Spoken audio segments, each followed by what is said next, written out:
بسم اللہ الرحمن الرحیم۔ السلام علیکم ناظرین، آج میں آپ کے لیے یزید کا انجام لے کر آئی ہوں، لیکن اس سے پہلے گزارش کہ بنت محمد سٹوریز کو سبسکرائب کر لیجئے اور بیل آئیکن ضرور پریس کر دیجئے گا۔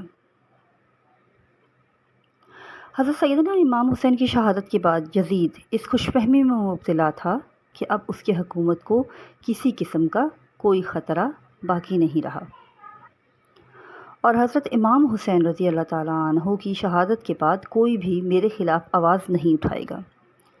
لیکن جب حضور پاک صلی اللہ علیہ وآلہ وسلم کی بیٹیاں قید ہو کر کوفہ اور شام کے بازاروں سے گزری تو ان کے خطبے سنتے سنتے لوگوں کے مردہ ضمیر جاگ اٹھے، اور یوں یزید کے خلاف بغاوت پیدا ہو گئی۔ ہر کوئی یہ سوچنے لگا کہ یہ خاندان اللہ کے رسول صلی اللہ علیہ وآلہ وسلم کا خاندان ہے، جس نے ان کے ساتھ ظلم کیا اس کو بادشاہ کہنا سب سے بڑا گناہ ہوگا، اور یوں مدینہ والوں نے یزید کی بیعت سے انکار کر دیا۔ یزید نے مدینہ والوں پر حملہ کیا۔ تاریخ میں لکھا ہے کہ یزید نے مدینہ پر حملہ کیا اور 3 دن تک یزید کی فوج مسجد میں گھوڑوں کو باندھ کر اصحاب رسول کے ساتھ بے حرمتی کرتی رہی، اور یوں مکہ سے بھی مزید یزید کے خلاف بغاوت بڑھنے لگی۔ یزید نے خانہ کعبہ پر حملہ کیا اور خانہ کعبہ کو آگ لگا دی۔ اس واقعہ کو واقعہ ہرا کے نام سے آج بھی جانا جاتا ہے۔ اب ہر کوئی یزید پر لعنت کرتا تھا، اور جب یزید کسی کو بھی اپنے خلاف دیکھتا تو اسے قتل کروا دیتا تھا، لیکن اللہ تعالیٰ کی عدالت انصاف کرتی ہے۔ واقعہ کربلا کے کچھ ہی دن بعد یزید ایک ہلاکت خیز اور موذی مرض میں مبتلا ہو گیا۔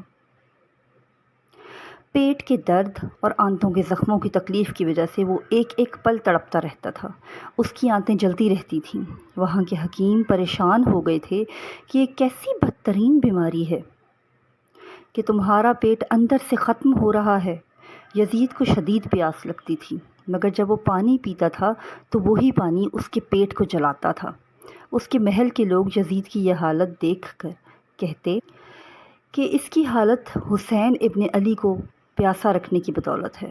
یزید کو جب اپنی موت کا یقین ہو گیا تو اس نے اپنے بیٹے معاویہ بن یزید کو مرگ بستر پر بلایا تھا، اور امور سلطنت کے بارے میں کچھ کہنا ہی چاہا تھا کہ بے ساختہ بیٹے کے منہ سے چیخ نکلی، اور نہایت ہی ذلت اور حقارت کے ساتھ کہتے ہوئے باپ کی پیشکش کو ٹھکرا دیا کہ جس تاج و تخت پر آل رسول کے خون کے دھبے ہیں میں اسے ہرگز قبول نہیں کر سکتا۔ خدا اس منحوس سلطنت کی وراثت سے مجھے ہمیشہ محروم رکھے جس کی بنیادیں نواسہ رسول کے خون سے رنگی گئی ہیں۔ موت سے کچھ دن پہلے یزید کی آنتیں سڑ گئیں اور اس میں کیڑے پڑ گئے۔ لعنتی یزید سے اتنی گندی بدبو آتی تھی کہ کوئی بھی اس کے پاس نہیں جاتا تھا۔ بہت قیمتی اور نایاب قسم کے عطر بھی لگائے جاتے تھے، مگر پھر بھی اس کے جسم سے بدبو نہیں جاتی تھی۔ اس کا پیٹ کیڑوں کی غذا بنتا جا رہا تھا۔ تکلیف اور درد کی شدت سے چیختا تھا۔ پانی کا قطرہ حلق سے اترنے کے بعد کانٹوں کی طرح چبھنے لگتا تھا۔ عجیب قہر الہی کی مار تھی کہ پانی کے بغیر بھی تڑپتا تھا اور پانی پی کر بھی۔ یزید کو اس وقت کا بدترین نشے کا شربت پلایا جاتا تھا تاکہ وہ درد میں نہ تڑپے۔ ایک دن یزید نشے کی حالت میں اپنے سپاہیوں سے کہنے لگا، میرا وہ بندر کہاں ہے جو میرے ساتھ ہوتا تھا؟ لوگوں نے کہا شاید جنگل کی طرف نکلا ہے۔ وہ اپنے گھوڑے پر سوار ہو کر جنگل کی طرف نکلا تو گھوڑے نے یزید کو اپنی پیٹھ سے گرا دیا، اور یزید کا پاؤں گھوڑے کی رکاب میں پھنس گیا، اور گھوڑا دوڑتا رہا، اور یزید زمین پر گھسیٹتے گھسیٹتے اس کا سر ایک پتھر سے جا ٹکرایا۔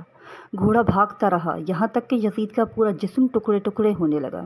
چند روز تک اس کی لاش کو چیل کوے کھاتے رہے۔ بالآخر سپاہی اس کو ڈھونڈتے ہوئے اس کے پاس پہنچے۔ اس کی لاش میں ایسی ہولناک بدبو تھی کہ قریب جانا بہت مشکل تھا۔ ایک گڑھا کھود کر اس کی لاش کو اس میں دفن کر دیا گیا۔ یزید کی لاش شام میں کسی گندگی کے ڈھیر کے نیچے دبی ہوئی ہے۔ امام حسین رضی اللہ تعالیٰ عنہ نے فرمایا کہ کفر کی حکومت تو قائم ہو سکتی ہے، لیکن ظلم کی حکومت نہیں چل سکتی۔ یزید نشان عبرت بن گیا۔ اس زمین پر جو بھی ظلم کرے گا اللہ تعالیٰ اس کو اس دنیا سے مٹا کر آنے والی نسلوں کے لیے اس کو نشان عبرت بنا دے گا۔